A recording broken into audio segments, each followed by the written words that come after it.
Okay, so the Indian Prime Minister is heading to Saudi Arabia soon. On the surface, maybe it looks like a standard diplomatic trip, but let's unpack this a bit. Hmm. It really feels like it signals something bigger, a real deepening and, well, reshaping of the ties between India and Saudi Arabia. Exactly. This isn't just ticking a box. It reflects how India's position in West Asia is evolving and how Saudi Arabia itself is changing its role globally. And that internal change in Saudi Arabia is fascinating, isn't it? The transformation under Crown Prince Mohammed bin Salman, MBS. Absolutely. What he's driving politically, economically, socially, it's fundamentally altering the kingdom. And that, in turn, affects its relationships, with India being clearly a major focus. Right. And that's really what we want to dive into today. We're aiming to dissect these key shifts in the India-Saudi relationship. Sort of understand the drivers behind it all. Yeah, what's pushing this evolution? And critically, what does it actually mean for India's strategic interests? We're drawing on recent analysis, primarily from the Indian Express, looking at these ties and Saudi Arabia's own transformations. And it's worth flagging, especially for anyone listening who's preparing for the UPSC exams. Oh, definitely. Understanding this evolving dynamic is pretty crucial. It ties directly into India's foreign policy, West Asian geopolitics. It's core stuff. It really is. So maybe let's start with a bit of history, because this relationship wasn't always such a high priority, was it? Not at all. It's quite striking, actually. If you look between 1947 and, say, 2014, how many Indian PMs visited Saudi Arabia? Very few. There was Nehru back in 55, Right. Indira Gandhi in 82, and then Manmohan Singh in 2010. That's it. 3 visits over almost 7 decades. Exactly. It really highlights how, for a long time, it was somewhat under-prioritized, maybe due to ideological stances at times or the intense focus on Pakistan. Right. The Pakistan factor often seemed to dominate the regional view. It suggests there wasn't that sustained, high-level political push to really cultivate ties with Riyadh back then. But things started to shift around the turn of the century. Jaswant Singh's visit in 2000 was a step. And then King Abdullah's visit to India in 2006, that was quite significant. That felt like a real turning point because those visits were key in starting what people call the dehyphenation, right? Separating how India viewed Saudi Arabia from how it viewed Pakistan. Precisely. Treating them as distinct relationships, not intrinsically linked through the Pakistan lens, which had often been the case before. And Manmohan Singh's 2010 visit built on that. Yes, it broadened the cooperation, particularly bringing in counterterrorism as a key strategic area. It laid more groundwork for the kind of engagement we see now. Okay, so fast forward to today. Under the current prime minister, there's been this clear, elevation of the Gulf, and Saudi Arabia specifically. It's central to the Act West policy. Yeah, Act West implies a much more proactive, engaged approach compared to maybe Look West before. It's about actively shaping ties. And the frequency of visits shows that, doesn't it? 2016, 2019, and now this upcoming one in 2024. 3 visits in his tenure so far. That's a very tangible demonstration of increased focus. It's consistent, high-level commitment, not just rhetoric. So what areas are seeing this growing cooperation? Energy is the obvious one. We still rely heavily on Saudi crude oil. Of course, energy security remains absolutely vital, but the relationship now goes well beyond just oil. Like what specifically? Well, economic collaboration is booming. We're seeing more investment flowing both ways, infrastructure projects, and a lot of talk about partnerships in the digital economy. Technology, too, and connectivity. Definitely. Joint initiatives on digital infrastructure, improving logistics. These are becoming increasingly important parts of the conversation. And security, you mentioned counterterrorism earlier. That's still a big pillar. A very significant one. Enhanced counterterrorism efforts, intelligence sharing, even cooperation on maritime security in that crucial region. It's becoming quite comprehensive. Okay, let's pivot a bit to Saudi Arabia itself under MBS. His rise has been quite remarkable. It really has. The consolidation of power, becoming crown prince in 2017, then prime minister in 2022. It marks a definite shift from the older, more consensus-based style of governance within the royal family. Towards a more centralized authority. Yes.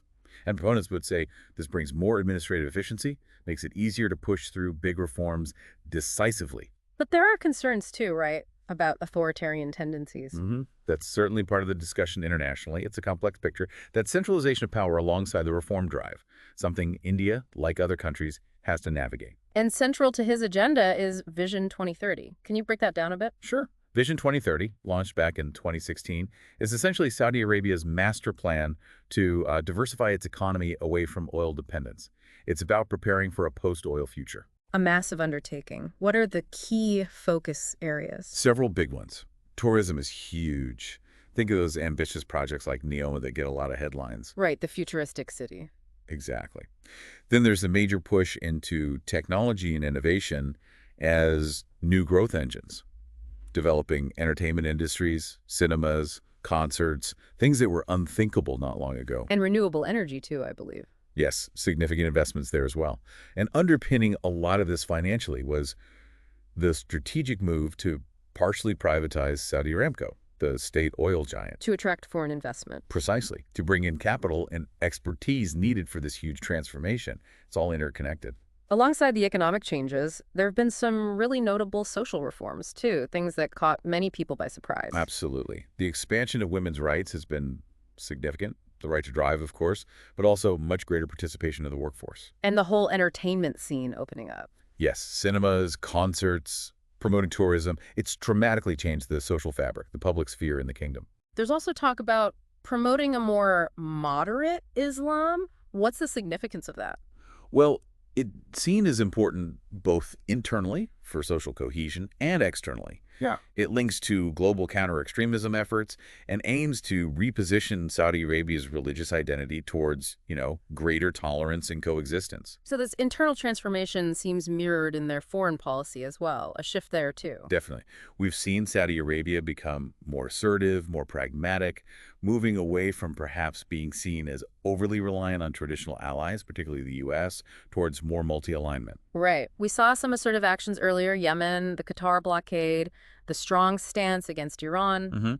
Those signaled a greater willingness to act independently to protect its perceived interests. But recently, there seems to have been a shift towards diplomacy again. Yes, that's the interesting part, the diplomatic recalibration. Right. Reaching out and mending fences with Qatar, with Turkey, and perhaps most notably the rapprochement with Iran, brokered by China. That was a big one. It shows a lot of pragmatic flexibility, an ability to adjust course based on changing regional realities. And they're looking beyond the U.S. now, building ties elsewhere.